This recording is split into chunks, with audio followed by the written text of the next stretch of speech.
Hello, everybody, and welcome back to another episode of Whiteboard Wednesdays with Dana. It's Rudolph and myself that will be hosting you today.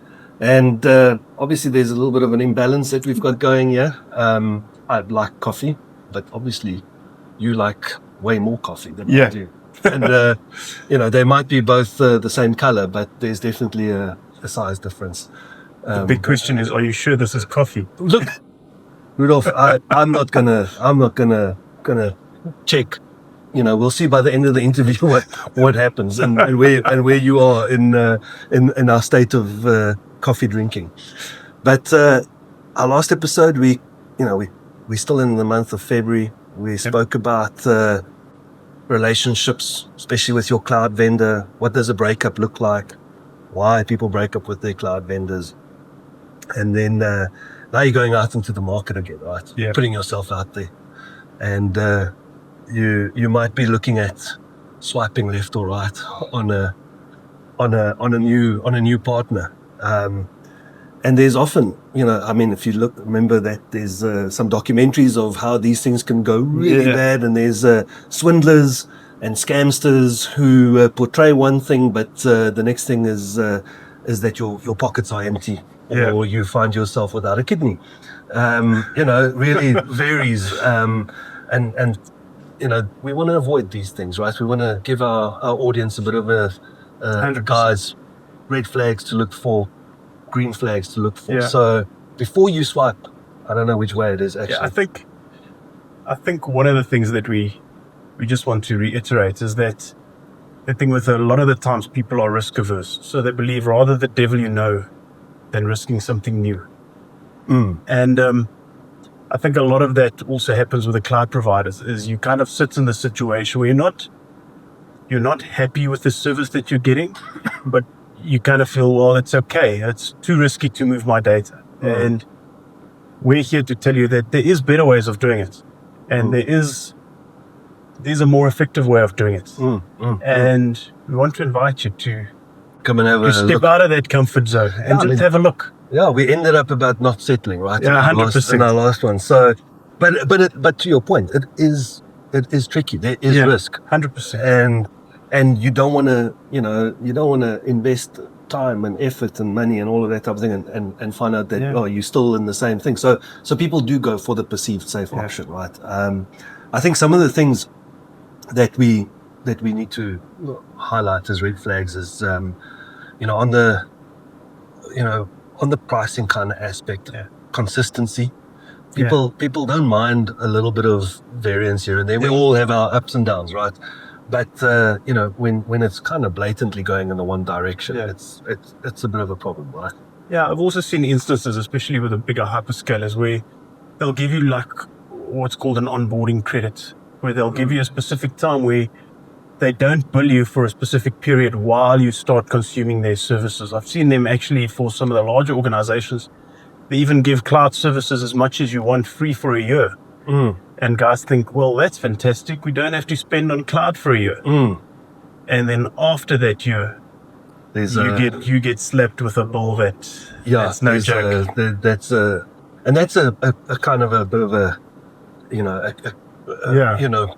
sleight of hand kind of maneuver, and unfortunately it does happen in the industry. And I think it preys on a certain kind of mindset. So that would be a red flag, right? That would be definitely a red flag. If that kind of offer comes your way, understand what's going to happen after the 12 months. 100%. Nobody's in this business to give stuff away for free. No. So everybody makes money somehow. Exactly. So by offering free services and by offering free stuff, you need to know that there is an upside for them somewhere. Absolutely. And you are going to end up paying for it. Yeah. And it's doing it, it's finding that cloud partner that's really transparent in the way that they handle things. With Oxide Cloud, everything's RAND based, everything is transparent. You know exactly what you're in for. Correct. From day one. There's no hidden costs, hidden fees, hidden charges, anything like that. No, exactly. You pay for what you use. It's pretty straightforward. And, that consistency is there as well, right? Yeah. I think the other one, red flag, lock-in, technology lock-in, policy lock-in. There's quite a few ways you can get yourself locked in, right, into into something. And if you then want to look at that breakup, it comes back very difficult. Very difficult, right? So what kind of lock-ins are we look, just from a contract side, it's always very important to read the fine print, because if there's a long-term contract that's in place and if there's long-term commitments in place, it can be quite expensive to get out of it, and there might be penalty charges and all sorts of things that's included in that. Even the kind of the exfiltration costs of, now that you've put all your data and put everything into the cloud, there's actually a cost in getting that data back out and getting that data back under your control. And it tends to be quite murky in the way that is built. Again, back to that visibility point where you kind of need a chartered accountancy degree, a stress ball, and a lot more coffee than I can fit into this mug to make sense of it. I tell you, it's definitely resource intensive and not just on the financial side. So I think, lock-in as well from a technical perspective, right? When you're building your solutions out and that type of thing, portability has always been something that is something we've encouraged our customers to work with. And the idea is not that you will be completely unattached to a technology. It's almost impossible. But what you don't want is that there's a hold over you in terms where there's a punitive kind of behavior that it drives. It's fine to be committed to a platform, but if it allows abuse in other ways, that's where we've seen that happen in the market, right? There's been some acquisitions and mergers, people changing licensing schemes and things like that. I say organizations or businesses, and really pushing customers into a corner. And there's also, if you look at the hyperscalers, each one has their own way of doing things. So there is some stuff that's vanilla, like running virtualization in the cloud or things like that. That's very, very easy. It's very portable to move between clouds.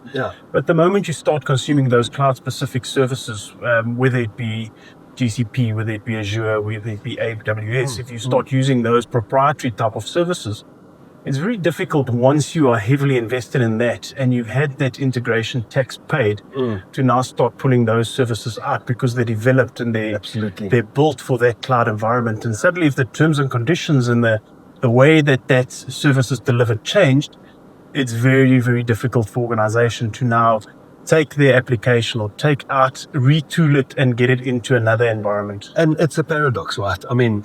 You go and work with that technology partner because they perhaps offer a unique service that is redefining how you do your business or how your organization uses the cloud. So that's great. It's that innovation. That's what we're looking for. It's all of those things. But it's the flip side of that, the paradox of that, right? So there should be a balance. There should be some governance around that.